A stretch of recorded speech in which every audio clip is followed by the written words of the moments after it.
Hi, this is John with Performance Plus Tennis. Are you struggling to improve the performance of your second serve? If so, this video today is going to be really valuable for you because I'm going to take you through a series of concepts and drills that are going to really help you improve the performance of your second serve. You know, there's an old saying in tennis that a tennis player is only as good as his or her second serve, and that's a very true statement. So it's very, very important that you improve the performance of your second serve so that you can dictate points in play even when you're hitting a second serve. This lesson is going to really help you improve that part of your game. So if you're like most tennis players, your serve probably gets out of tune.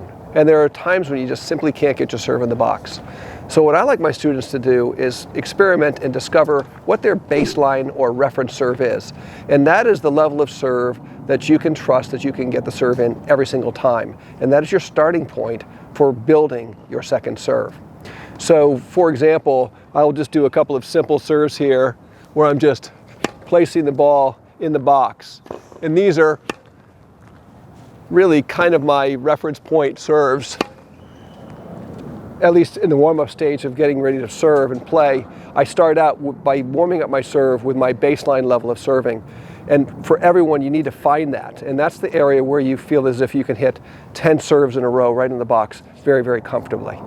Now you might be thinking, geez, my second serve, my baseline serve is a lollipop, and the only way I can get 10 in is if I do this, and I just pop it in, and my opponents are crushing that second serve. Well, in that case, we need to improve how you're playing your second serve and then build that reference serve, that baseline serve, up to a higher performance. So the first thing we need to make sure you're doing is you're getting spin on your serve. And in order to really spin your serve, you've got to be in a continental grip or nearly a continental grip. So if you're not there, you got to get there. And while we're not going to go into the depths of that in this particular lesson, I encourage you to refer to the playlist on the serves here on the channel. They'll give you a lot more information on grips and all the other things that will help your performance. But the continental grip is really called a hammer grip. You can see there's a straight line from the top of my shoulder to the tip of the racket, and that's really where you want to be. And it's this grip that's going to now enable you to not only have an active full range of motion, but also enable you to spin the ball, which is going to help improve the performance of your second serve. So assuming that you have a continental grip and that you can spin your serve, the next thing we want to work on is accuracy. And oftentimes on the second serve, we end up being just content to get the ball in the box. But it's really important to be able to identify a strength or a weakness of your opponent and be able to play into that weakness. So what I've done over here is I've divided the service box in half. So the next thing you really want to do is start working on accuracy so that you can pinpoint and pick on the potential weaker side of your opponent. So now it's not just enough just to get 10 balls in the service box. Now we've got to get 10 balls in one side or the other. So you really want to work on the skill. Divide the court in half. I've got to consistently put that ball into the backhand part of the court and be able to at least get it to their backhand, if indeed it's their backhand. That's the weak side. And really work on that and get that accuracy in there. And as you get more and more skillful, you can get closer and closer to the corners and the lines, and that's going to help you. But initially, at least be able to divide the court in half to be able to get to one side or the other. As you advance your skills, you can divide the court into thirds and start working on playing the serve into the body or playing it out wide or playing it down the middle, either way. But you want to continue to improve your accuracy. And as a side note, notice that I'm working on my serve in the ad court. And it's more important that you work on your serve in the ad court because there are more combinations of outcomes of a game. There are more important points that are played in the ad court than in the deuce court. So as an example, in the ad court, there are 6 different scenarios where you're either going to win or lose the game serving in the ad court. 30-40, 40-30, add in, add out, and 40 love and love 40. Those are all scoring combinations where the outcome of the game can be determined in the ad court. Conversely, in the deuce court, it's only 40-15 and 15-40. So when you're working on your serve and trying to build confidence in your second serve, I would spend 3/4 of the time in the ad court and 1/4 of your time practicing in the deuce court. So when you're practicing, what I recommend you do is you zero in on one half of the court for 5 minutes, probably 20 to 25 serves, and then go to the other half of the court. And then after you've done that for about 10 minutes, then blend the two together. So you're actually simulating what you do when you're playing. You're going to be selecting one half of the court or the other, forehand or backhand, and you're going to be doing that randomly as you go along. So you better be skillful at being able to select those targets when you're playing. So after you practice one side, then the other, for a period of time, Then blend the two together so you start to get comfortable. So when you're playing, you can select one side or the other and be confident in your serve. Another key element of the second serve that's so important is depth.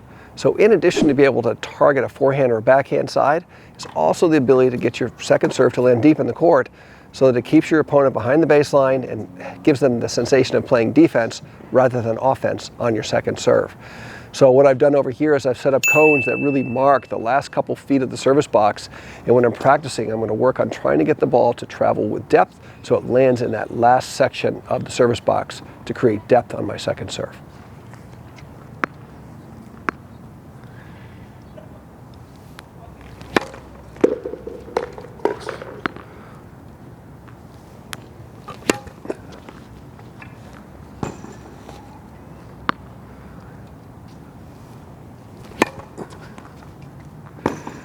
So get out and practice working on the depth and the direction of your serve, and that's going to help you play a much more effective second serve. Another key tip is to keep the same amount of racket head speed on your second serve as in your first.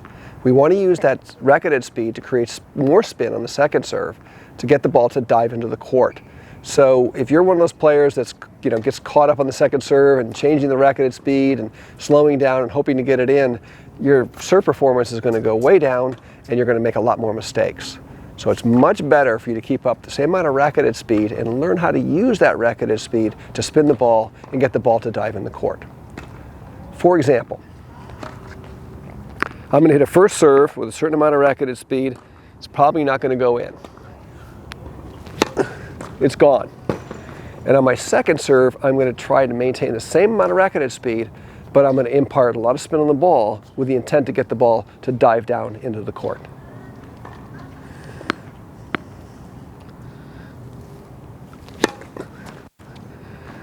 So in that way, I didn't have to think about how much racket head speed to use. I just used the acceleration of the racket head to create the spin and get the ball to dive down in the court. The reality is that the difference between those two serves probably wasn't so much the trajectory that the ball left the racket, but more the amount of spin that was on the ball that affected its trajectory in flight to make it dive down in the court. So as you're practicing, really work on keeping the racket head speed up and developing a lot of spin on your ball. Thanks so much for watching today's video. I hope you'll take these concepts and ideas to the court and really improve your second serve. Please like, comment, and subscribe. Leave your comments down below. Let us know if you'd like us to produce a particular video for you. And turn on your notifications because we're releasing new content every week to help you build your tennis game. And if you'd like to learn more, click on the link in the description down below to gain access to our free library of lessons on our website, where you can gain access to and understand all the principles you need to develop to achieve your full potential in tennis. Thanks again for watching today's lesson, and we'll see you in the next video.